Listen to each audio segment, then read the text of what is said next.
फ़नून लतीफ़ा तख़य्युल का एक वसी समुंदर है जिसमें तख्लीक के बहुत से अनमोल ख़जाने जन्म लेते हैं। विजुअल आर्ट्स के अंदर ही तजरीदी आर्ट भी होता है या नैरेटिव आर्ट होता है, जो दो मेन कैटेगरीज इनको डिफ़ाइन करते हैं आप। तो तजरीद तो इस तरह से है कि जो बात आइडिया के ऊपर हो और आपको नरेशन ना मिले, कि डायरेक्ट इमेज ना मिले कि वो क्या है और उसमें क्या कोई लैंडस्केप है या वो कोई फूल फूटा है, वो ना नज़र आए अगर, तो आप उसको तजरीदी कहेंगे कि जो आपको ऑब्जेक्ट डिफ़ाइन ना कर सके।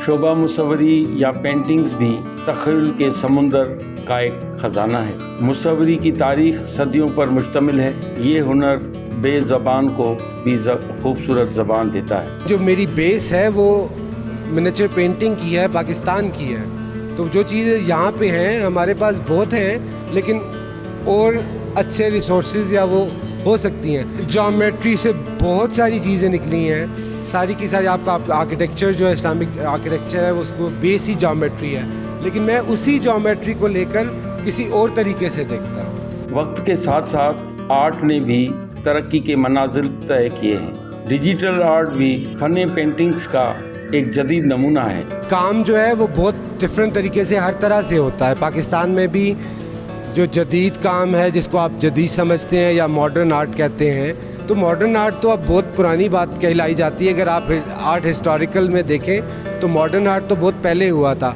अब जो हम बात करते हैं तो उसको सो कॉल्ड कंटेम्प्रेरी आर्ट कहते हैं, कि जो हम असरी आर्ट है हमारा, ये जो अभी सब कुछ हो रहा है वो हमारे इस वक्त जो हो रहा है। लेकिन उसके अंदर